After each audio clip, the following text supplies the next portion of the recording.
difaacidda buugga ardayda waxbarashada heerka labaad ee jaamacadaasi wariyahayaga Faysal Maxamed Aadan FIFA ayaa faafahinta warkan inoo soo diray.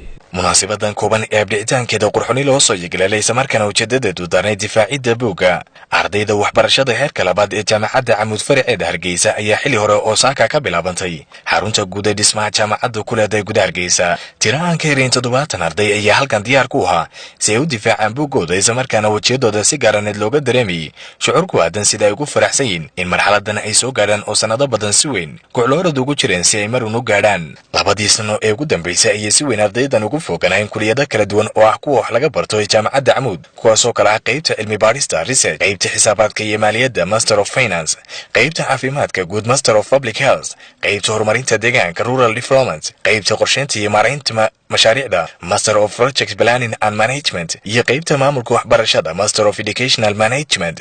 waxaana marka laga yimaado ardayda difaacaysa buugga goobjoog u ah isla kulankan madaxda ugu sareysa jaamacadda Camuud iyo sidoo kale professorada bixinaya duruusta kala duwan ee ardaydu halkan wax ku baran jireen. Dr. Xuseen Xoog wasiirka hore ee caafimaadka xukuumadda madaxweyne Silaanyo oo kamid ah ardayda difaacaysa buuggooda ayaa barbilow halkaas isagoo ku hadlayay afka ardayda si weyn ugu mahadceliyay maamulka iyo macallimiintii wax u soo bandhigaysay ee jaamacadda Camuud.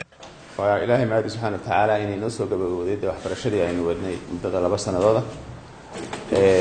إن شاء الله تعالى وحي هراين أسو قبسني وحي نكون مسك الختام إن شاء الله كقدر جينات فاعل إن شاء الله إن شاء الله تعالى حرجين إني نكوبو ليسنا عدي هوشين على قوتي ما مكتوب مع عض معلمين تدمان توديهم وكم عسيهن هوشان سوق ونيون أنا من تاجعنت كهني إذا إن جماعة إكسبيرينس تانتي لكن وحي ما هاي لين صبر نقول بالله. Professor Idris oo kamid ah macallimiintii bixinayay duruusta kala duwan ayaa dhankiisa si kooban u dul istaagay ahmiyadda gaaraneed ee maanta u leedahay ardayda. So same thing, we are going to help you how to go through this exercise. Research is a part of your program. We are orienting you, we are helping you to become future researchers. Said Hassan Habane hormuudka waxbarashada heerka labaad ee jaamacadda Camuud ayaa dhankiisa dul istaagay sida ka jaamacadan uga go'aantay inay si baqadaan dardargelinta hawlaha waxbarasho ee jaamacaddu u hayso kumanaan kamid ah ardayda si weyn ugu hamuun qaba inay darajo ka gaaraan dhanka waxbarashada. aynu sugu nimaadno ilaahay baan mar labaad ugu mahadnaqaynaa. mar labaadka waxa weeye waxaan mahadda labaad aad u siinayaan aad ugu mahadnaqayaa macallimiinta professorska halkan jooga iyo dhammaan jaamacadda Camuud maamulkeega iyo shaqaalahayga oo isku duuban oo hawshaasi nagala qayb qaatay inaynu dhamaystirno. jaamacadda Camuud waxaynu maanta joognaa jaamacaddii Camuud campuskii Hargeysa waxbarashada heerka labaad ama qaybta masterta loo yaqaan.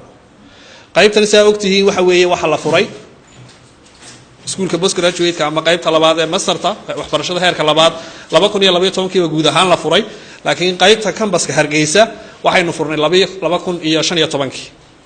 waxa tihiin ardayda maanta halkan joogta waxa weeye waa dufcadii labaad ee ka qalin jabin doonta haddii la yiraahdo sanadka.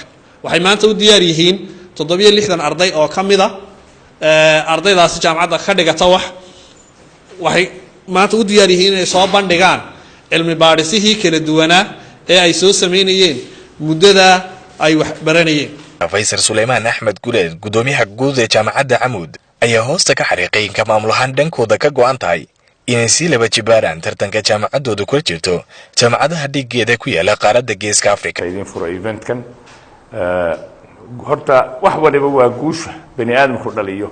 guul qofku dhaliya ma jiro, waa guul wadareed. inta meesha joogto mana ka wada qayb gasho.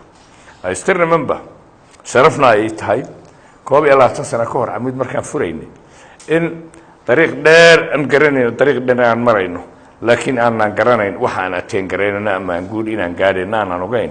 ay tijaabo ahayd. wasiir Xuseen baa ku celceliyo bariga Camuud waxay ahayd sameeynay inda adeeg baa ahayd runtii. waa jira wax calool adeeg leeyahay inda adeeg waa marka aan waxba ahaynin, laakiin tawakkal ala Allah bay u badnayd.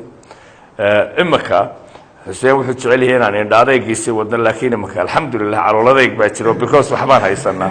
calool adeeg waa markaad xoogay haysato waxna aad ku biirsanayso.